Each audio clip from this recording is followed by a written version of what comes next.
Bueno, buenas tardes. Qué contento, qué emoción poder estar nuevamente acá.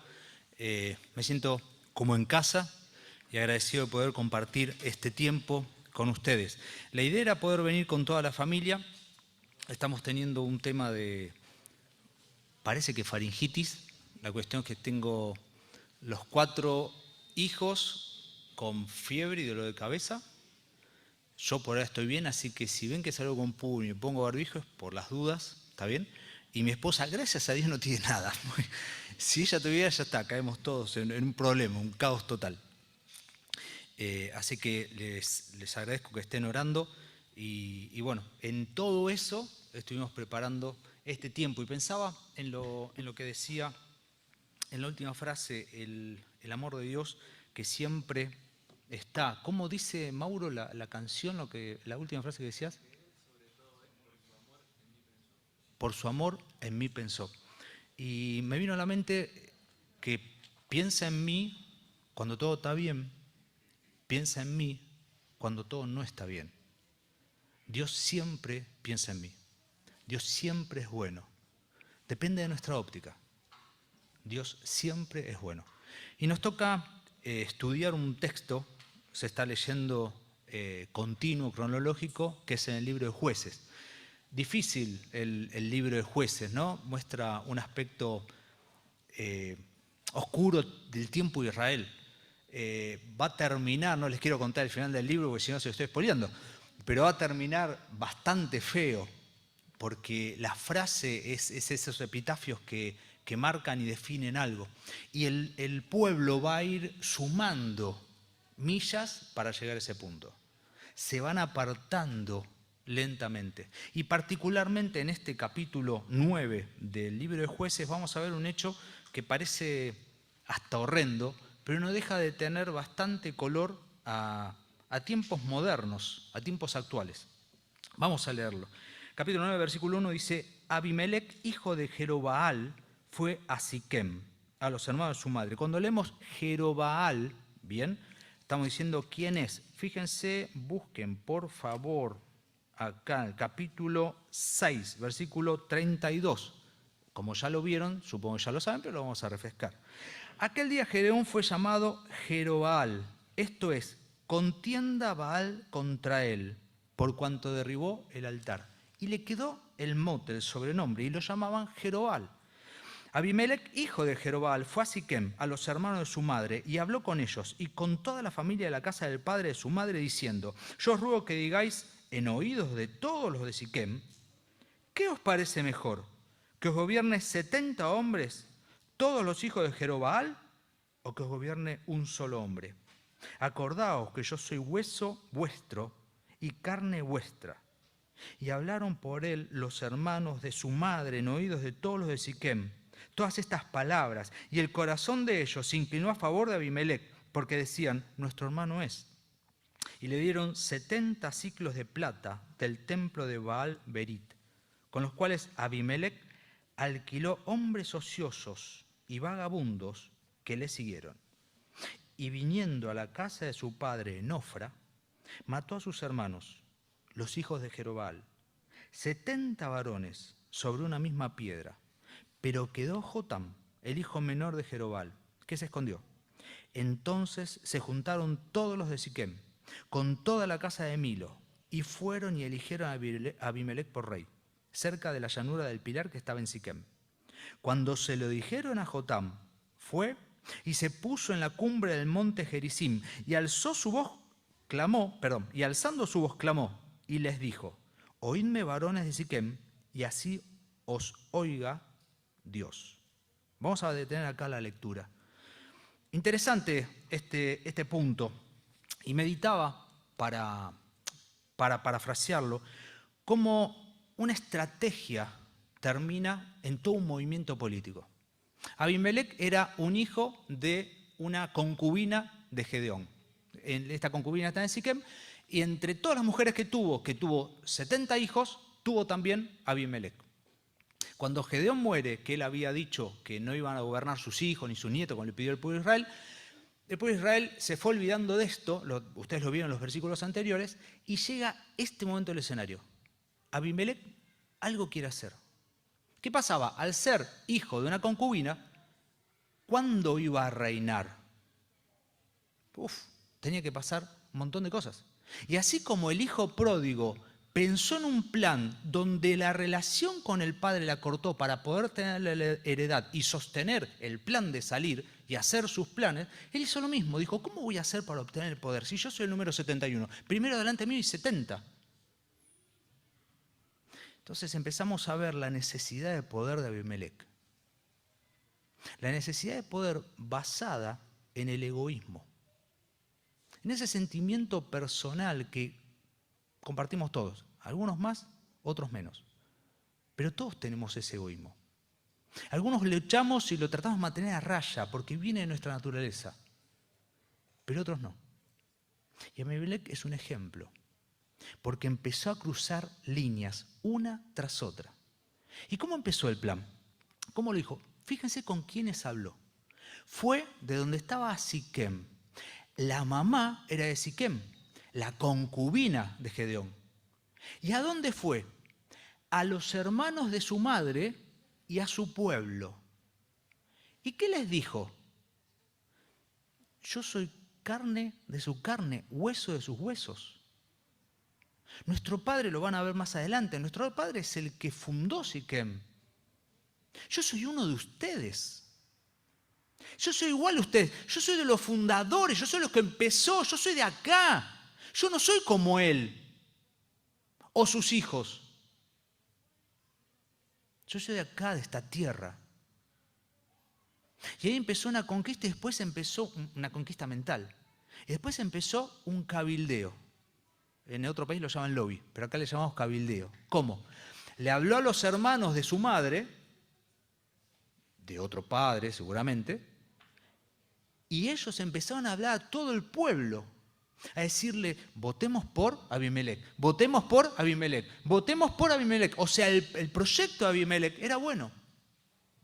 Y así la asamblea empezó a comprar la mentira. ¿Cuál era la mentira? Nuestro hermano es. Ah, pero los hijos de Gedeón no eran hermanos, sí, también. Y los de la otra tribu, también. Pero no eran hermanos tan cercanos.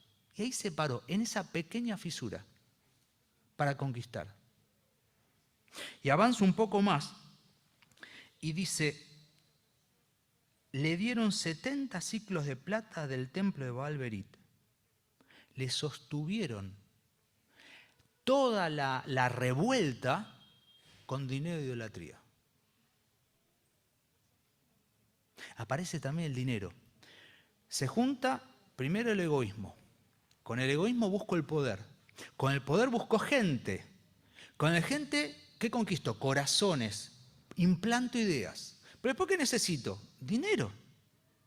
Las ideas a veces no alcanzan. Y compraron de tal manera la idea que le dieron dinero, 70 ciclos de plata. Un ciclo por cada hijo que murió. ¿Y qué hizo? Y otra estrategia. Fue buscar gente de qué tipo? Ociosa y vagabunda. Que no tenía nada para hacer. Que no tenía conceptos. Pero quería plata. Quería dinero. Ya estaba todo armado. Y se fueron allá. Conquistaron, incumplieron el plan. Mataron a todos los hijos de Gedeón.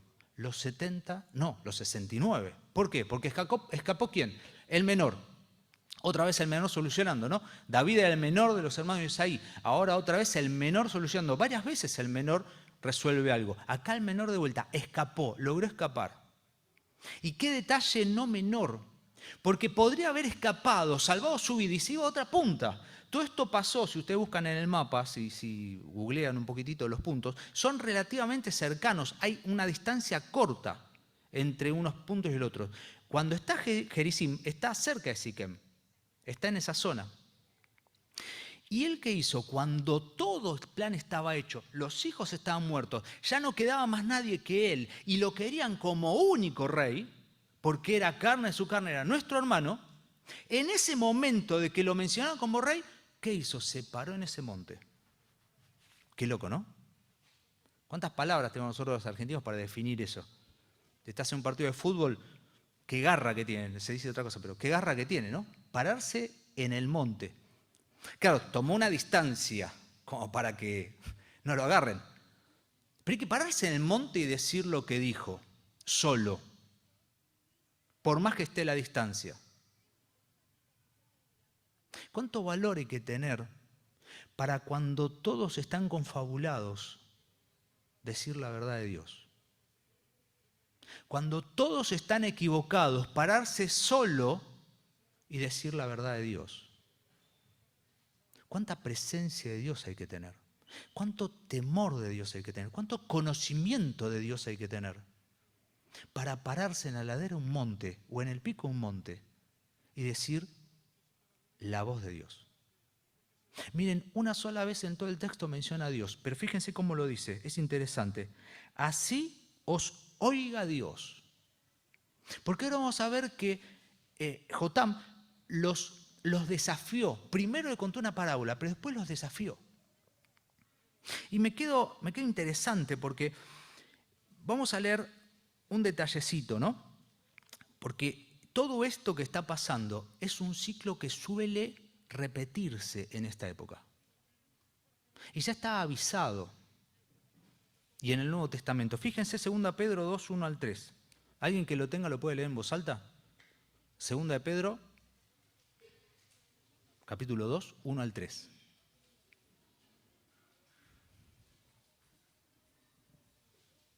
Yo puse el cronómetro, pero si no leen rápido, ¿qué pasó? Vamos, las Biblias.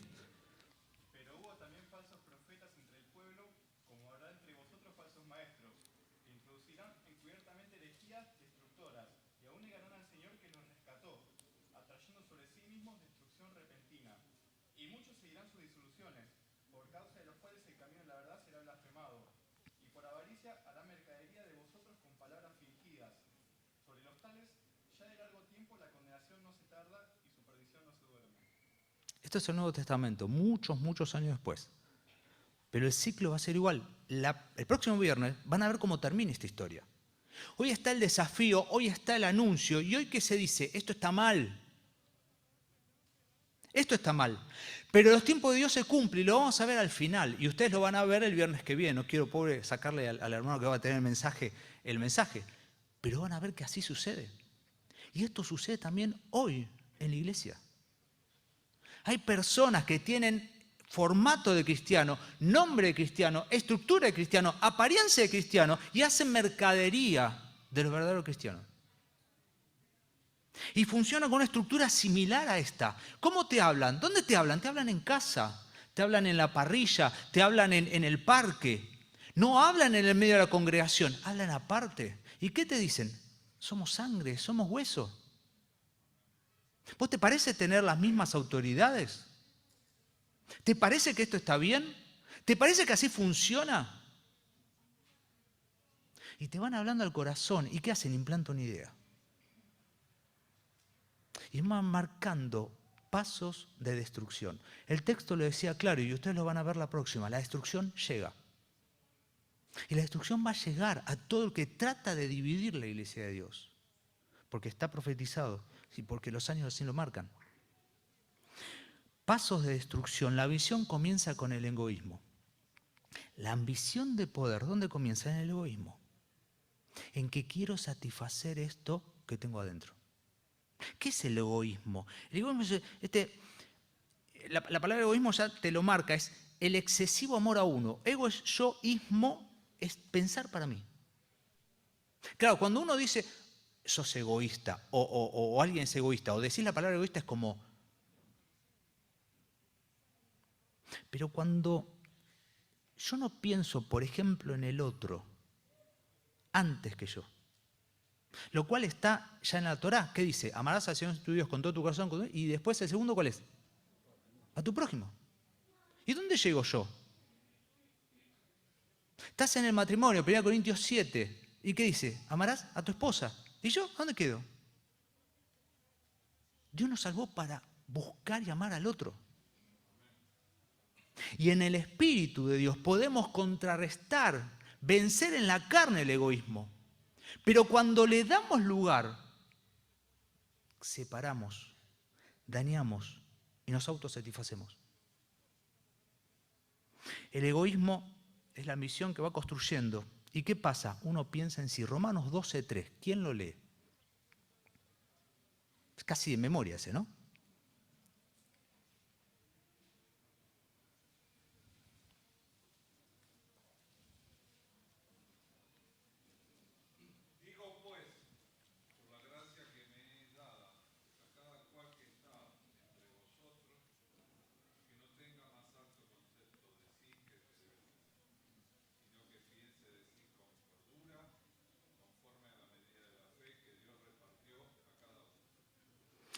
Tantas veces, ¿no? Lo mencionados este versículo hemos hablado. No pensés más alto de vos. Tampoco pensés menos. Pensá lo que corresponde. ¿Cómo saber lo que corresponde? Porque me tengo que conocer en la presencia de Dios. Tengo que hacer mi autoexamen. Tengo que entender el obrar de Dios en mi vida. Tengo que saber la posición donde me colocó, qué me dio, qué me permitió hacer. No seguir la rutina y seguir una vez más y estar en la religiosidad nominal de venir a la iglesia sin entenderlo. Tengo que conocerme para poder pensar de mí con cordura, porque mi egoísmo ¿a dónde me va a llevar? A no satisfacerme con lo que Dios me dio. Y como canta Vidal tan claro, ¿no? El payaso que quiso ser equilibrista. No entendía la función. Cuando lo entendió ya no había más circo. Avanza y el progreso después ¿con qué viene? Con engaño. La ambición la tengo que satisfacer. ¿Y qué sigue? El engaño. La forma de poder sacar provecho para mí mismo. Romanos 14, 7 y 8 y otro que busco 2 Corintios 5, 14 al 17. Repito, uno que busque Romanos 14, 7 y 8 y otro 2 Corintios Pablo, 5. Sí. El Romanos lo voy a leer yo, si querés, pero después te pido que leas vos los pasajes, porque los hermanos que están en el Zoom para la grabación no salen la voz de los hermanos que están en el salón, ¿sabes? Bueno, la voz de la conciencia. ¿Romanos cuánto? Romanos 14, 7 al 8. Sí, sí. Por lo menos mi conciencia es celeste.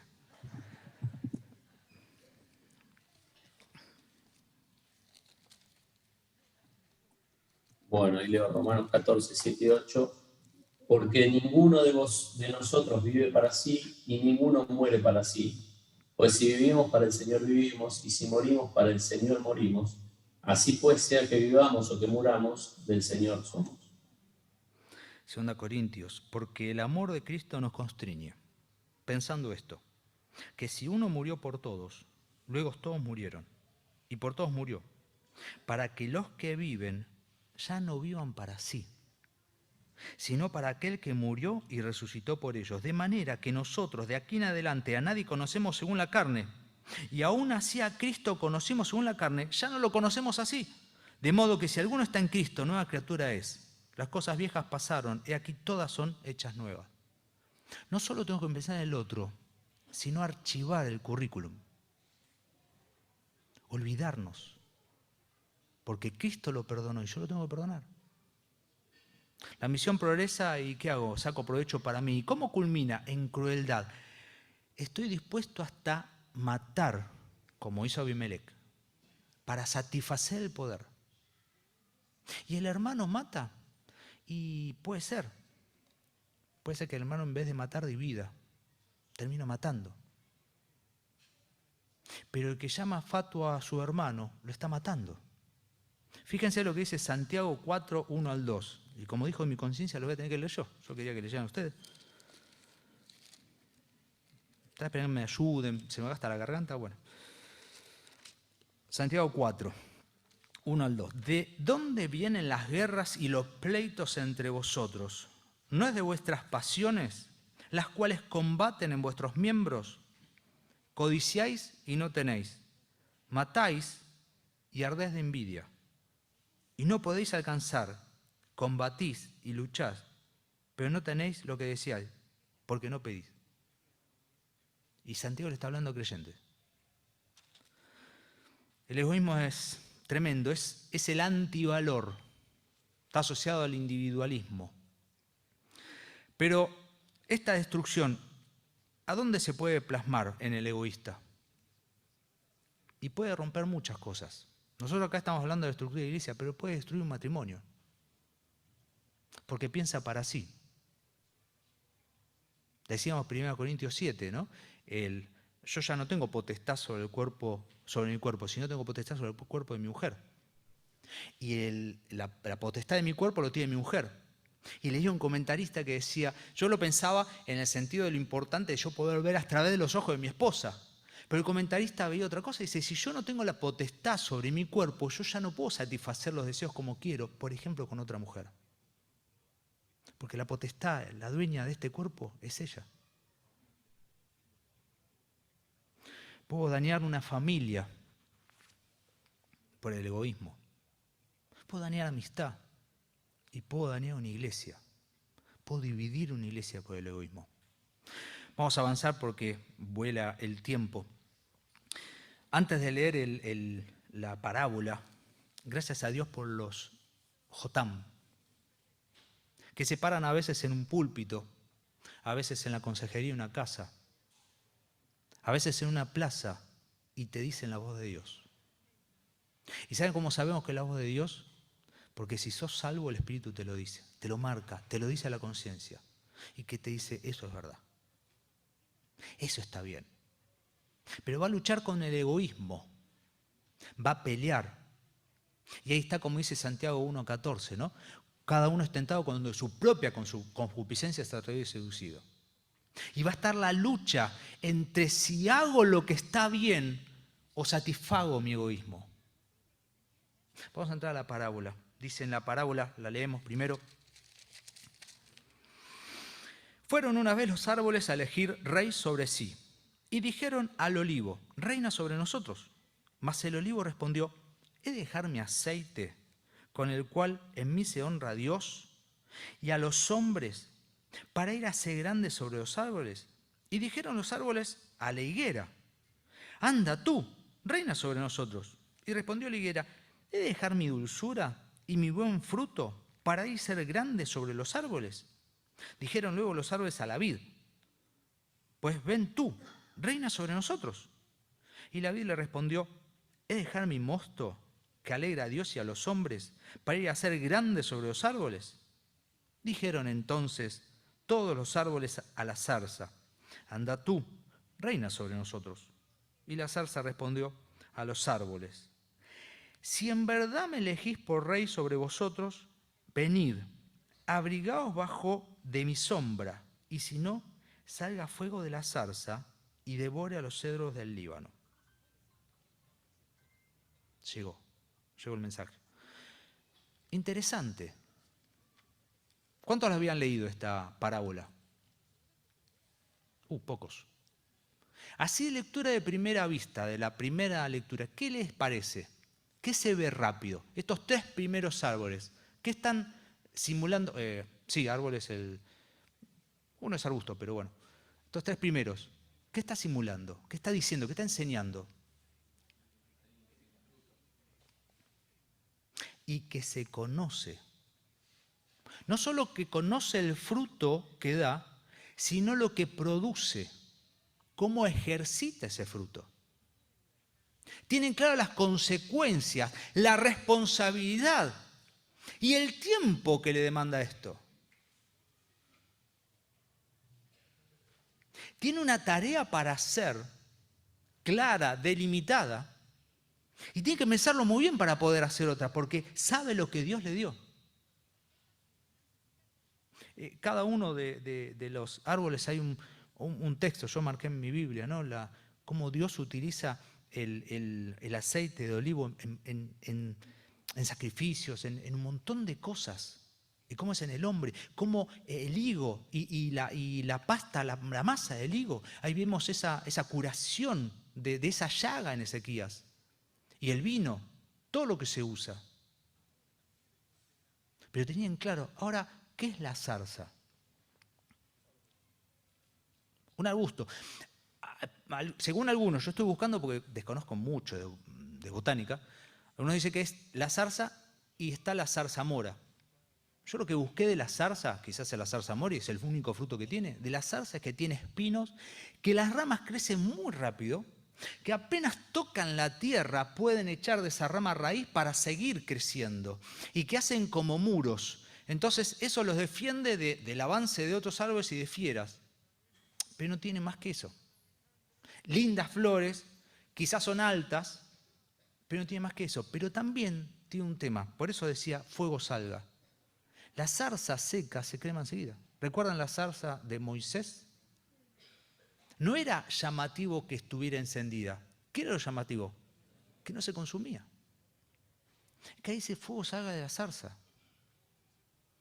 Y sale fuego de la zarza cuando aquel que no tiene fruto y que no sabe, que no tiene función, trata de ocupar el lugar que no le corresponde. Cada uno de estos árboles sabía qué hacía y qué tenía que producir, los beneficios que traía. ¿Qué le había encomendado Dios? Lo tenía en claro. Y la zarza evidentemente quería más. Dijo que los árboles del Líbano, los grandes árboles, se agachen bajo mi sombra. Ese autoritarismo, ¿no? Pasa la parábola y dice, bueno, en realidad no es una parábola, sería como una parábola, no exactamente, dice en el 16.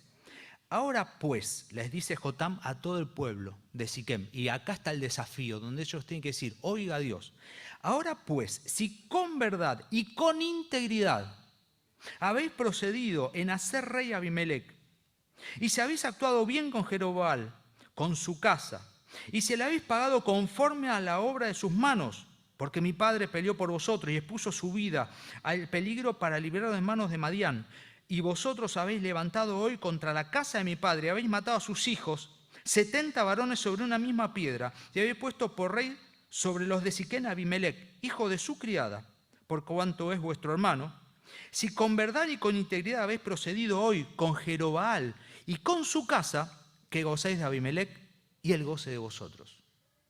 Y si no, fuego salga de Abimelec, que consuma a los de Siquem y a la casa de Milo. Y fuego salga de los de Siquem y de la casa de Milo, que consuma a Abimelec. Y escapó Jotam y se fue a Abir. Y así estuvo por miedo de Abimelec, su hermano. Yo esto lo asocié, como vengo haciendo desde el principio, a una estructura de iglesia. En la estructura de iglesia Dios dejó autoridades. Dejó hermanos, que dejó toda una estructura, una forma para reconocerlos. Y estos hermanos tienen autoridad delegada de parte de Dios y la iglesia los reconoce. Pero muchas veces suceden estas cosas en la congregación. Y esto que se plantea en este párrafo, este capítulo 9 de Josué, sucede hoy en día. Y pensaba mientras hacía el resumen, ¿cómo puede ejercer, cómo saber que un anciano ejerce sanamente el poder? Claro, vamos a ver este lado. Quisiera también mencionar que hoy está muy de moda, muy fuerte, el evaluar constantemente la autoridad o cómo gobierna el anciano. Pero corremos los textos donde nos dice claramente el Señor, obedeced y sujetaos a vuestros ancianos.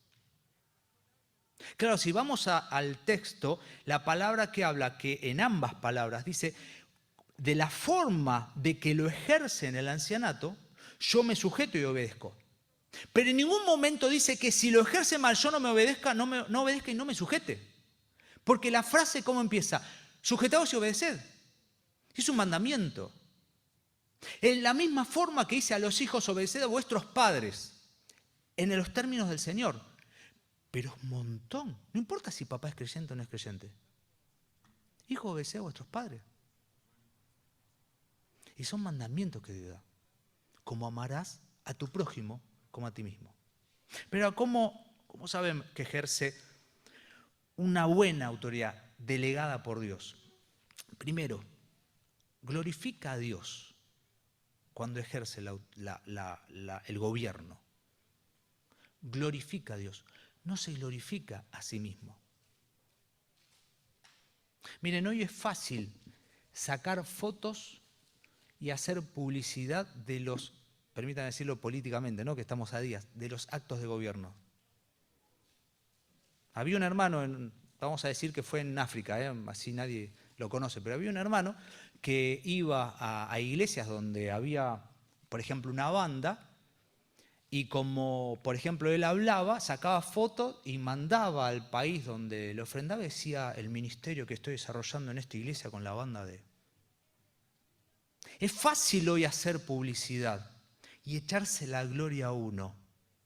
El ministerio que más prospera, el ministerio que más inconversos trae, el ministerio de más hermanos colaborando, el ministerio de... El anciano que gobierna bien le da la gloria a Dios.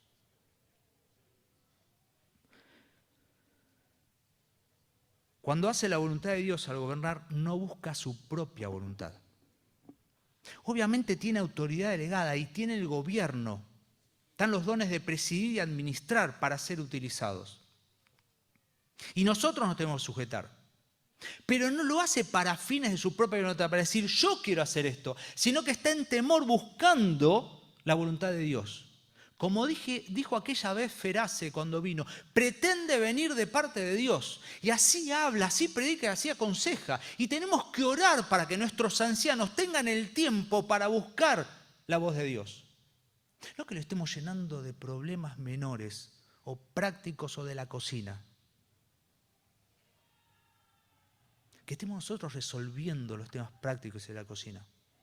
Y ellos puedan pasar en intimidad tiempo. ¿Para qué? Para que no hagan su voluntad, sino la voluntad de Dios. Y nosotros todos como iglesia seamos de un mismo sentir y un mismo pensar y un mismo corazón, alineados.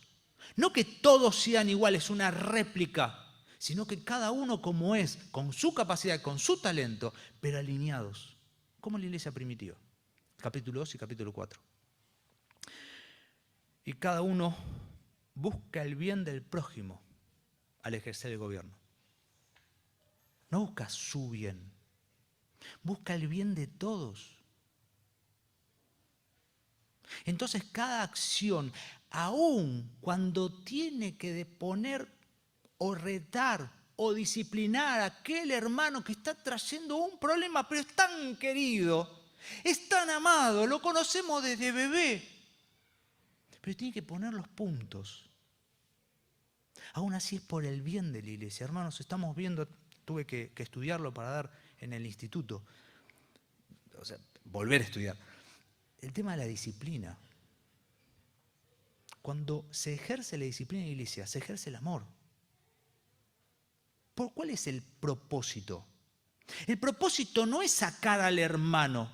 El propósito es guardar la santidad del cuerpo y que el hermano pueda ser restaurado.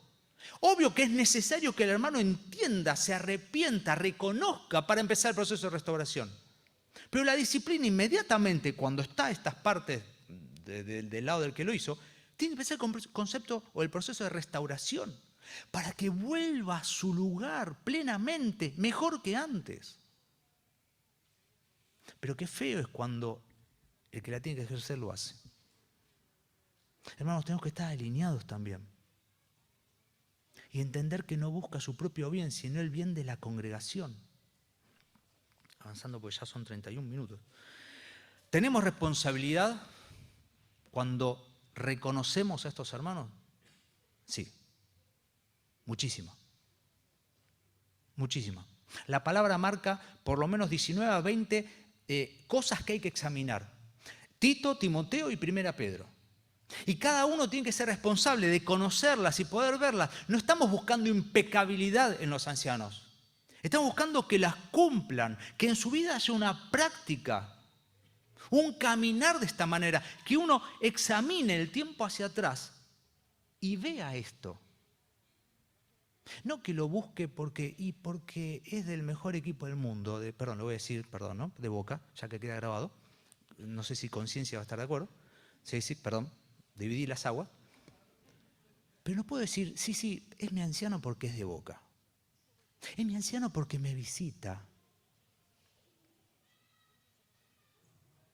Yo tengo que reconocer a mi anciano porque las cosas, los 20 puntos que están entre Timoteo, Tito y Pedro, los cumple, los intenta cumplir.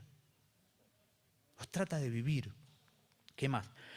¿Qué caracteriza al buen potencial del gobernante? Bueno, tiene fruto y tiene producción, como decíamos, de los árboles, trae beneficio a otros. Y por último, están ocupados. Omar dijo hace muchos años, allá en Quintana, cuando hablaba de estos temas, le tratás de poner el aro, el de los bueyes, ¿cómo se llama? El yugo, y lo tenés que correr porque no. Así lo explicaban, en Quintana, no sé si te acordás, no era este púlpito, el otro. Le tratás de poner el yugo y está ocupado. Y por último, diferencias. ¿Cómo saber uno que gobierna bien de uno que gobierna mal? Creo ya cae de maduro, solo, después de haber visto todo esto. Y uno que gobierna bien no gobierna para sí. Gobierna para la iglesia. Uno que gobierna mal, gobierna para sí. ¿Y qué va a traer? Consecuencias similares a la de Abimelec. División, tropiezo, caída, muerte. Desastre. Miren, no quiero robarle, pero Dios siempre juzga.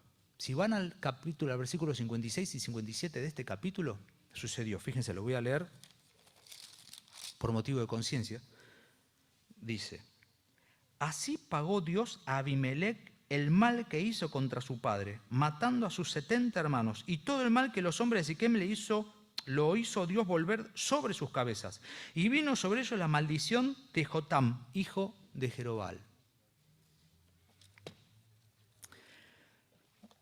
La otra vez hablábamos cuando suceden estas cosas en las iglesias y se cobra, entre comillas, hermanos. Claro, porque están los tiempos de tormenta, están los tiempos de disputa. ¿Y qué sucede? No se resuelve. ¿Saben cuánto tiempo pasó? No está escrito, pero mínimo 3 años de que Jotán habló hasta que empezó algo. No está escrito, no se sabe exactamente, pero mínimo 3 años, de ahí en adelante. Y Dios no actuaba. Durante 3 años lo que dijo Jotam quedó ahí flotando en el aire. No pasaba nada. Es como le pasó allá a Esaú, ¿no? Comió, bebió, se levantó y se fue. ¿Le cayó un rayo? No, vendió la primogenitura. Lo tuvo por nada. Se levantó y se fue, no pasó nada. Y hablábamos de los hermanos que se van, que tropiezan, que dicen, no va más. Y tienen razón, no va más. ¿Pero qué no esperan? Los tiempos de Dios. Dios siempre actúa. Pero no actúa en tu tiempo o en mi tiempo. Cuando me pongo a disputar los tiempos de Dios, también es egoísmo de mi parte. Porque ¿qué priorizo? Y esto está mal. Ya no se puede. Hay que acabarlo. No puede ser. Y agarro la valija y me voy. Y así pasa en la iglesia, pasa en los matrimonios, pasa en las familias, pasa en las amistades, pasa entre los hermanos, cuando no se perdona por egoísmo, cuando se los acusa. ¿Por qué? Porque pienso en mí. Que podamos meditar sobre esto, considerarlo. Y hoy circunstancialmente me tocó estar acá. Creo que soy el primero para considerar todo esto. Al lado de ustedes. Circunstancialmente estoy acá. Pero que no caigamos en el error que cometió Abimelec. Que el egoísmo lo llevó a hacer tremendas cosas contra Jehová. Convenciendo a un montón de gente, un pueblo, y haciendo atrocidades. Pensando que con eso garantizaba un reinado. Traía bien. Y estaba haciendo solamente daño. Dios mira todas las cosas y no se olvida. Los tiempos de Dios son los tiempos de Dios. Que Dios nos bendiga.